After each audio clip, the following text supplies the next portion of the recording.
नमस्कार विद्यार्थी मित्रांनो, तुळजाराम चतुरचंद महाविद्यालय बारामती या YCMच्या अभ्यास केंद्रातील मी समंत्रक डॉक्टर ज्योतिराम घाडगे। मित्र हो, आजच्या या व्हिडिओमध्ये आपण KYBA इकॉनॉमिक्स 276 या विषयामधील आपण सार्वजनिक खर्चाची मूलतत्वे, त्याचबरोबर सार्वजनिक खर्चाचे वर्गीकरण, सार्वजनिक खर्चाचे सिद्धांत आणि शून्याधारित अर्थसंकल्प इत्यादी कंटेंट्स अभ्यासणार आहोत। सर्वप्रथम सार्वजनिक खर्चाची मूलतत्वे आपण थोडक्यात समजून घेऊया। व्यावहारिक दृष्टीने सार्वजनिक खर्च हा योग्य आहे किंवा नाही हे ठरवण्याची काही तत्त्वे आहेत। त्यामध्ये उत्पादकतेचे तत्त्व, लाभाचे तत्त्व, मान्यतेचे तत्त्व, मितव्ययाचे तत्त्व, प्रभाव तत्त्व, आधिक्याचे तत्त्व, त्याचबरोबर समन्वयाचे तत्त्व, सोयीचे तत्त्व आणि समान त्यागाचे तत्त्व अशा प्रकारे सार्वजनिक खर्चाची एकूण 9 मूलभूत तत्त्वे आहेत। मित्रहो, सरकारकडून जो काही खर्च करण्यात येतो त्यास सार्वजनिक खर्च असं म्हणतात। अर्थातच सार्वजनिक खर्चाचं जे काही वर्गीकरण आहे ते वर्गीकरण हे अनेक भागामध्ये करण्यात आलेलं आहे। सामाजिक लाभाच्या आधारावर जे वर्गीकरण करण्यात आलेलं आहे ते कोहन आणि प्लेहन यांनी लाभाच्या आधारावर हे वर्गीकरण केलेलं आहे। कोहन आणि प्लेहन यांनी संपूर्ण समाजास लाभकारक खर्च, तसेच विशिष्ट लोकांना लाभकारक खर्च, विशिष्ट गटास आणि त्याचबरोबर संपूर्ण समाजास लाभकारक खर्च आणि विशिष्ट गटास लाभकारक खर्च इत्यादी खर्च सामाजिक लाभाच्या आधारे वर्गीकरण करताना विचारात घेतलेलं आहे। जे काय 2 नंबरचं वर्गीकरण आहे ते म्हणजे सरकारी उत्पन्नाच्या आधारावर करण्यात आलेलं वर्गीकरण। हे वर्गीकरण प्राध्यापक निकोलसन यांनी सरकारी खर्चाची उत्पन्न मिळवण्याची जी क्षमता आहे त्या क्षमतेच्या आधारे वर्गीकरण केलेलं आहे। हे वर्गीकरण करताना निकोलसन यांनी सरकारला कोणताही महसूल किंवा उत्पन्न प्राप्त होत नाही असा खर्च विचारात घेतलेला आहे। त्याचबरोबर महसुलात अप्रत्यक्षपणे वाढ घडवून आणणारा खर्च विचारात घेतलेला आहे। खर्चापेक्षा अधिक महसूल देणारा खर्च विचारात घेतलेला आहे आणि सरकारच्या महसुलात अंशतः वृद्धी घडवून आणणारा खर्च हा निकोलसन यांनी विचारात घेतलेला आहे। सार्वजनिक खर्चाचं जे पुढचं वर्गीकरण आहे ते म्हणजे कर्तव्याच्या महत्त्वाच्या आधारे वर्गीकरण। हे वर्गीकरण प्राध्यापक फिनले शेरास यांनी केलेलं आहे। फिनले शेरास यांनी हे वर्गीकरण करताना प्रशासन खर्च, विधी आणि व्यवस्था खर्च, कर्जासंबंधी खर्च, दुय्यम खर्च हा विचारात घेतलेला आहे। एकंदरीत या सर्व खर्चांना फिनले शेरास यांनी प्राथमिक खर्च म्हणून संबोधलं आहे। खर्चाचं जे पुढचं वर्गीकरण आहे ते म्हणजे हस्तांतरणाच्या आधारे वर्गीकरण। हस्तांतरणाच्या आधारे वर्गीकरण हे प्राध्यापक पिगू यांनी केलेलं आहे। प्राध्यापक पिगू यांनी सार्वजनिक खर्चाच्या आधारे क्रयशक्तीचे हस्तांतरण होते किंवा नाही या आधारे वर्गीकरण केलेलं आहे। हे वर्गीकरण करताना प्राध्यापक पिगू यांनी हस्तांतरणीय खर्च आणि अहस्तांतरणीय खर्च असे 2 खर्च विचारात घेतलेले आहेत। सार्वजनिक खर्चाचे जे 5वे वर्गीकरण आहे ते म्हणजे कल्याणकारी परिणामाच्या आधारे वर्गीकरण। कल्याणकारी परिणामाच्या आधारे वर्गीकरण हे प्राध्यापक ॲडम स्मिथ यांनी केलेलं आहे। प्राध्यापक ॲडम स्मिथ यांनी सरकार करीत असलेल्या कार्याच्या आधारेवर हे वर्गीकरण केलेलं आहे। त्यांनी 3 कार्य विचारात घेतलेले आहे: संरक्षणावरील खर्च, व्यावसायिक कार्यावरील खर्च आणि विकास कार्यावरील खर्च अशा प्रकारे 3 प्रकारचा खर्च हा प्राध्यापक ॲडम स्मिथ यांनी कल्याणकारी परिणामाच्या आधारे वर्गीकरण करताना विचारात घेतलेला आहे. सार्वजनिक खर्चाचं जे 6वं वर्गीकरण आहे ते म्हणजे मिळणाऱ्या मोबदल्याच्या आधारे वर्गीकरण. हे मिळणाऱ्या मोबदल्याच्या आधारे वर्गीकरण हे प्राध्यापक डॉक्टर डाल्टन यांनी केलेलं आहे. डॉक्टर डाल्टन यांनी सरकारी खर्चाला मिळणारा मोबदला या आधारे हे वर्गीकरण केलेलं आहे. यामध्ये त्यांनी अनुदान त्याचबरोबर क्रय मूल्य यांचा एकूण विचार केलेला आहे. एकंदरीत डॉक्टर डाल्टन यांनी मिळणाऱ्या मोबदल्याच्या आधारे वर्गीकरण केलेलं आहे. सार्वजनिक खर्चाचं जे काय 7वं वर्गीकरण आहे ते म्हणजे उत्पादनाच्या आधारे वर्गीकरण. उत्पादनाच्या आधारे वर्गीकरण हे प्राध्यापक रॉबिन्सन यांनी केलेलं आहे. प्राध्यापक रॉबिन्सन यांनी उत्पादकता हा निकष ठेवून सार्वजनिक खर्चाचं वर्गीकरण केलेलं आहे. या खर्चामध्ये उत्पादक खर्च त्याचबरोबर अनुत्पादक खर्च अशा प्रकारे 2 खर्चाचा विचार केलेला आहे. सार्वजनिक खर्चाचं जे काय 8वं वर्गीकरण आहे ते म्हणजे सरकारी कार्याच्या स्वरूपाच्या आधारे वर्गीकरण. हे वर्गीकरण प्राध्यापक जे.एस. मिल यांनी केलेलं आहे. प्राध्यापक जे.एस. मिल यांनी आवश्यक खर्च आणि ऐच्छिक खर्च अशा प्रकारे 2 खर्चाचा विचार या सरकारी कार्याच्या स्वरूपाच्या आधारे वर्गीकरण करताना विचारात घेतलेला आहे. सार्वजनिक खर्चाचं जे पुढचं वर्गीकरण आहे ते म्हणजे खर्चाच्या आधारे वर्गीकरण. खर्चाच्या आधारे वर्गीकरण करताना प्राध्यापक मेहता यांनी स्थिर खर्च आणि अस्थिर खर्च अशा प्रकारे 2 खर्च विचारात घेतलेला आहे. अर्थातच प्राध्यापक मेहता यांनी खर्चाच्या आधारे सार्वजनिक खर्चाचं वर्गीकरण केल्याचं आपल्याला दिसून येतं. सार्वजनिक खर्चाचं जे पुढचं वर्गीकरण आहे ते म्हणजे कार्याच्या उपयुक्ततेच्या आधारे वर्गीकरण. हे वर्गीकरण रॉशर यांनी केलेलं आहे. रॉशर यांनी सार्वजनिक खर्चाचे वर्गीकरण करताना आवश्यक खर्च आणि उपयुक्त खर्च अशा प्रकारे 2 प्रकारचा खर्च हा विचारात घेऊन कार्याच्या उपयुक्ततेच्या आधारे सार्वजनिक खर्चाचं वर्गीकरण केलेलं आहे. सार्वजनिक खर्चाचं जे पुढचं वर्गीकरण आहे ते म्हणजे गरजांच्या स्वरूपा आधारे वर्गीकरण. हे वर्गीकरण बॅस्टॅबल यांनी केलेलं आहे. बॅस्टॅबल यांनी सतत निर्माण होणाऱ्या आणि आकस्मिकपणे निर्माण होणाऱ्या गरजेनुसार किंवा गरजानुसार हे वर्गीकरण केलेलं आहे.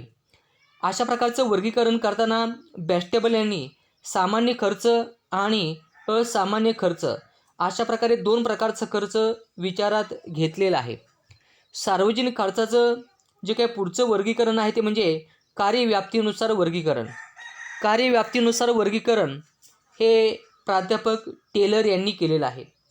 प्राध्यापक टेलर यांनी विविध कार्यावर होणाऱ्या खर्चानुसार वर्गीकरण केलेलं आहे. हे वर्गीकरण करताना त्यांनी संरक्षण, महामार्ग, शिक्षण, नागरीकरण, मंदीविरुद्ध उपाययोजना किंवा अन्य मदतविषयक खर्च इत्यादी खर्च हे विचारात घेतलेले आहेत. सार्वजनिक खर्चाचं जे पुढचं वर्गीकरण आहे ते म्हणजे कार्यानुरूप आधारे वर्गीकरण. श्रीमती हिक्स यांनी कार्यानुरूप आधारे वर्गीकरण केलेलं आहे. संरक्षण, आर्थिक उद्दिष्टे, प्रशासन, सामाजिक उद्दिष्टे अशा प्रकारचा खर्च हा कार्यानुरूप आधारे वर्गीकरण करताना विचारात घेतलेला आहे. आणि सार्वजनिक खर्चाचं जे अतिशय महत्त्वपूर्ण जे वर्गीकरण आहे आणि ते म्हणजे आर्थिक वर्गीकरण. सार्वजनिक महसूल आणि सार्वजनिक खर्च यांचे वर्गीकरण करताना चालू खाते, भांडवली खाते, गुंतवणूक खर्च, अनुत्पादक खर्च इत्यादीचा विचार हा या आर्थिक वर्गीकरणामध्ये केला जातो. मित्रो, सर्वात महत्त्वाची गोष्ट म्हणजे सार्वजनिक खर्चाचं जे काही आधुनिक काळामध्ये वर्गीकरण करण्यात आलेलं आहे आणि ते म्हणजे महसुली खर्च आणि भांडवली खर्च, त्याचबरोबर विकासात्मक खर्च आणि विकासेतर खर्च. आणि सध्या विकासात्मक आणि विकासेतर खर्च हा काढून त्या जागी जो काही दुसरा खर्च आणलेला आहे तो म्हणजे योजना खर्च आणि योजनेतर खर्च. अशा प्रकारे आत्तापर्यंत आपण सार्वजनिक खर्चाचं जे काही वर्गीकरण करण्यात आलेलं आहे ते वर्गीकरण आपण समजून या ठिकाणी घेतलेलं आहे. यानंतर आपण सार्वजनिक खर्चासंदर्भात काही सिद्धांत आहेत ते आपण सिद्धांत समजून घेऊया. सार्वजनिक खर्चासंदर्भात प्रथम जो सिद्धांत आहे तो म्हणजे ॲडॉल्फ वॅगनर यांचा सिद्धांत.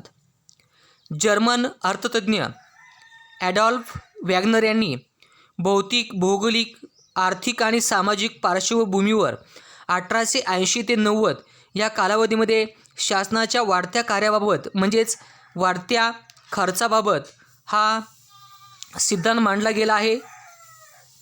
ॲडॉल्फ वॅगनर यांनी इंग्लंड, फ्रान्स, जपान, जर्मनी आणि अमेरिकेसारख्या प्रगत आणि उद्योगप्रधान राष्ट्रांच्या आर्थिक इतिहासाचा मागोवा आणि राष्ट्राच्या आर्थिक विकासाच्या बाबतीत राष्ट्रीय उत्पन्न आणि सरकारी वाढता खर्च यातील सहसंबंध या आपल्या सिद्धांतामध्ये स्पष्ट केला आहे.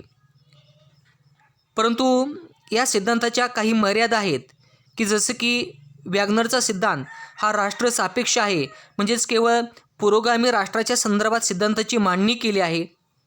तसेच सरकारचा वाढता सार्वजनिक खर्च आणि प्रचलित शासन संस्था यामध्ये अन्योन्य संबंध असू शकतो का, तसेच वाढत्या खर्चाचा आणि लाभधारक घटकांचा परस्पर संबंध विचारात घेतला आहे का.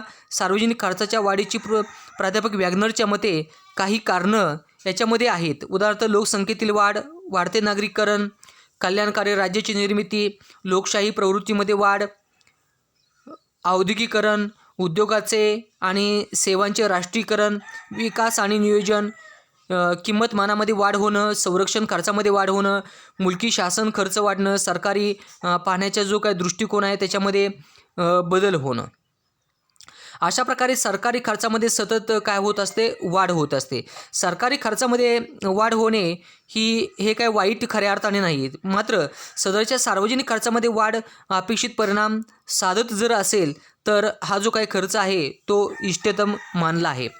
वॅगनरच्या सिद्धांतावर जरी अनेक अर्थतज्ञांनी जरी टीका केली असली तर या सिद्धांताच्या साहाय्याने भूतकालीन समस्या आणि वर्तमानकालीन समस्या यांचा मागोवा घेऊन भविष्यकालीन आर्थिक नियोजनाचे वेध घेण्यासाठी हा सिद्धांत खऱ्या अर्थाने मार्गदर्शक ठरतो आणि उपयुक्त ठरतो आणि म्हणून या सिद्धांताचं महत्त्व कमी होत नसल्याचं दिसून येतं.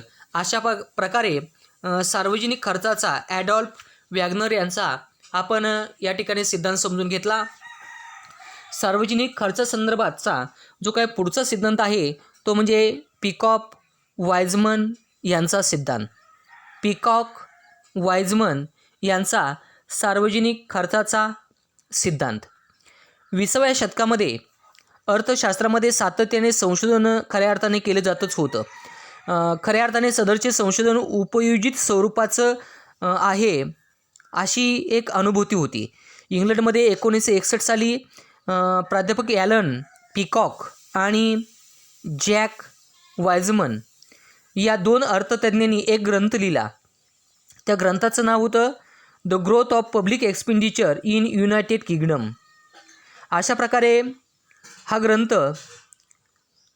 पिकॉक वाइझमन यांनी प्रकाशित केला. या ग्रंथातील अध्ययन कालावधी हा 1890 ते 1955 हा होता. या ग्रंथामध्ये किंवा या संशोधनामध्ये इंग्लंडमध्ये सरकारी खर्चात वाढ का होत आहे याचा शोध आणि वेध घेण्याचा प्रयत्न पिकॉक आणि वाइझमन यांनी केला आहे.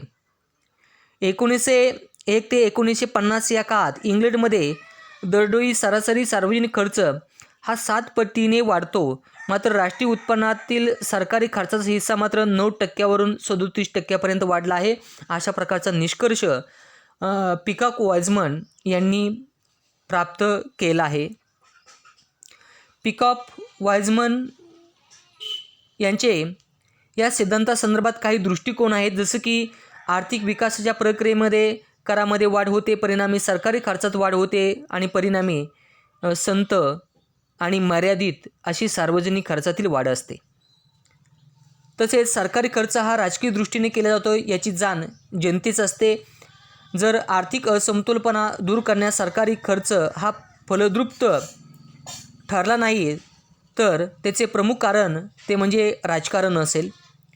तसेच युद्ध आणि सामाजिक किंवा युद्ध आणि आर्थिक आंदोलने या काळात सरकारला अपरिहार्यपणे वाढीव खर्च करणं हे गरजेचं असेल. खरं तर पिकॉक आणि वाइझमन यांनी सार्वजनिक खर्चाचा हा सिद्धांत मांडत असताना displacement effect, concentration effect and infection effect अशा प्रकारचे 3 खर्च हे मांडले गेले आहेत. यानंतर सार्वजनिक खर्चाचा जो काय पुढचा सिद्धांत आहे तो म्हणजे प्राध्यापक मसग्रेव यांचा. प्राध्यापक मसग्रेव यांचा सार्वजनिक खर्चाच्या वाढीचा सिद्धांत. प्राध्यापक मसग्रेव यांच्यापूर्वी प्राध्यापक जे.के. गाल्फ्रेथ आणि प्राध्यापक हॅन्सन यांनी खऱ्या अर्थाने सामाजिक असमतोल सिद्धांत आणि पूर्ण भागीदारी सिद्धांत मांडला. प्राध्यापक जे.के. गाल्फ्रेथ यांनी सामाजिक असमतोलाचा सिद्धांत मांडला, तर प्राध्यापक हॅन्सन यांनी पूर्ण भागीदारी सिद्धांत मांडला. परंतु मसग्रेव यांनी 1969 मध्ये फिस्कल सिस्टम हा एक ग्रंथ लिहिला. या ग्रंथामध्ये सरकारच्या वाढत्या सार्वजनिक खर्चाची मीमांसा केली आहे. या बाबतीमध्ये सार्वजनिक आणि खाजगी खर्चात किंवा क्षेत्रामध्ये साधन संपत्तीचे कार्यक्षम वाटप होत असतं. प्राध्यापक मसग्रेव यांनी गृहीत धरलेले तत्त्व आणि ते म्हणजे सार्वजनिक आणि खाजगी क्षेत्रात साधन संपत्तीचे कार्यक्षम वाटप होत असते. त्याचबरोबर मागणीची लवचिकता खाजगी आणि सार्वजनिक क्षेत्रातील स्थिर मात्र भिन्न असते. खाजगी आणि सार्वजनिक क्षेत्रांतर्गत तज्ज्ञ व्यक्तीची नियुक्ती ही लवकर झाली पाहिजे इत्यादी गोष्टी मसग्रेव यांनी आपल्या सिद्धांतामध्ये गृहीत धरल्या आहेत. मसग्रेव यांनी सार्वजनिक खर्चाची विभागणी 2 भागामध्ये केली आहे. एक म्हणजे सार्वजनिक उपभोग खर्च आणि 2 म्हणजे सार्वजनिक हस्तांतरण खर्च. यानंतर आपण शेवटची एक कॉन्सेप्ट समजून घेणार आहोत आणि ती म्हणजे शून्याधारित अर्थसंकल्प म्हणजे काय. शून्याधारित अर्थसंकल्प प्रत्येक राष्ट्रामध्ये नियोजनाचे उद्दिष्ट साध्य करण्यासाठी वस्तुनिष्ठ आणि व्यक्तिनिष्ठ दृष्टिकोनाचा आधार घेऊन केवळ नवीन सुचवलेल्या योजनांवर लक्ष केंद्रित न करता अस्तित्वात आणि कार्यरत असणाऱ्या विविध कार्यक्रमावर नव्याने निर्णय घेणे म्हणजे शून्याधारित अर्थसंकल्प होय. साध्या आणि सोप्या शब्दामध्ये शून्याधारित अर्थसंकल्प म्हणजे विविध कार्यक्रमावर नव्याने निर्णय घेणे, याला शून्याधारित अर्थसंकल्प असं म्हणतात. 1961 मध्ये सर्वप्रथम अमेरिकन प्रशासनाच्या शेती खात्यात तसेच खाजगी क्षेत्रातसुद्धा टेक्सास इन्स्ट्रुमेंट या बहुराष्ट्रीय कंपनीने या शून्याधारित अर्थसंकल्पाचा शोध लावला. या संकल्पनेचा प्रथम अवलंब केला. परंतु वैज्ञानिकदृष्ट्या 1970 मध्ये पीटर पायर या खाजगी क्षेत्रातील व्यवस्थापकीय तज्ज्ञाने या संकल्पनेचा आराखडा खऱ्या अर्थाने तयार केला आणि यंत्रणा राबवली. परंतु कालांतराने 1979 मध्ये अमेरिकेचे तत्कालीन अध्यक्ष जिमी कार्टर यांनी सदरची यंत्रणा कार्यक्षम आणि प्रभावी बनवण्यासाठी लोकमत आजमावलं आणि लोकमताचा हिरवा कंदील मिळताच या पद्धतीचा अवलंब केला. शून्याधारित अर्थसंकल्पाची जी काही प्रक्रिया आहे ही प्रक्रिया आपण या ठिकाणी समजून घेऊया. शून्याधारित अर्थसंकल्प सादर करताना खऱ्या अर्थाने काही टप्प्यातून जावं लागतं. त्यातील पहिला टप्पा म्हणजे अर्थसंकल्पीय उद्दिष्टे निश्चित करणे. दुसरा टप्पा अर्थसंकल्पीय उद्दिष्टाच्या अनुषंगाने यंत्रणा राबवणे. तिसरा टप्पा तो म्हणजे उद्दिष्टांच्या फलश्रुतीचा मेळ बसतो किंवा नाही हे पाहणे. नंबर 4 किंवा चौथा टप्पा तो म्हणजे अर्थसंकल्पीय उद्दिष्टांची व्याप्ती ठरवणे. 5वा टप्पा तो म्हणजे आर्थिक विकासाभिमुख निर्णय घटकांचा विकास घडवून आणणे. 6वा टप्पा तो म्हणजे अनुभवजन्य निर्णय विकसित करणे. आणि शेवटचा टप्पा तो म्हणजे अर्थसंकल्प अर्थक्षम बनवण्यासाठी घटनात्मक लवचिकता ठेवणे. शून्याधारित अर्थसंकल्पाचे काही गुण आहेत आणि ते म्हणजे विविध कार्यक्रमाचं उपक्रमाचं यामुळे मूल्यमापन होतं. त्याचबरोबर गरजेनुसार उपक्रम कार्यक्रम हे राबविता येतात. त्याचबरोबर उत्पादन गुणोत्तर प्रमाणाचं अवलोकन होतं. अनुत्पादक खर्चामध्ये कपात होते, म्हणजे जो अनुत्पादक खर्च आहे तो घटला जातो. त्याचबरोबर नियोजित अर्थसंकल्प आणि संकल्पित उद्दिष्टे यांच्यामध्ये या शून्याधारित अर्थसंकल्पामुळं समन्वय साधता येतो. तसेच विभागीय उपविभागीय संकल्पाची अंमलबजावणी होते. उद्दिष्टे आणि फलश्रुती यात कितपत ताळमेळ बसला आहे हे यामुळे समजतं आणि नियोजित अर्थसंकल्पीय उद्दिष्टाची उणीवांची जी काही तीव्रता आहे ती शून्याधारित अर्थसंकल्पामुळं कमी करता येते. अशा प्रकारे मित्रहो, या आजच्या लेक्चरमध्ये आपण सार्वजनिक खर्चाचे तत्त्व, त्याचबरोबर सार्वजनिक खर्चाचे वर्गीकरण, तसेच सार्वजनिक खर्चासंदर्भात जे काही सिद्धांत आहेत ते सिद्धांत आणि सर्वात शेवटी एक संकल्पना समजून घेतली आणि ती म्हणजे शून्याधारित अर्थसंकल्प. मित्रहो, आपण या ठिकाणी थांबूया. पुन्हा भेटूया नेक्स्ट लेक्चरला. धन्यवाद.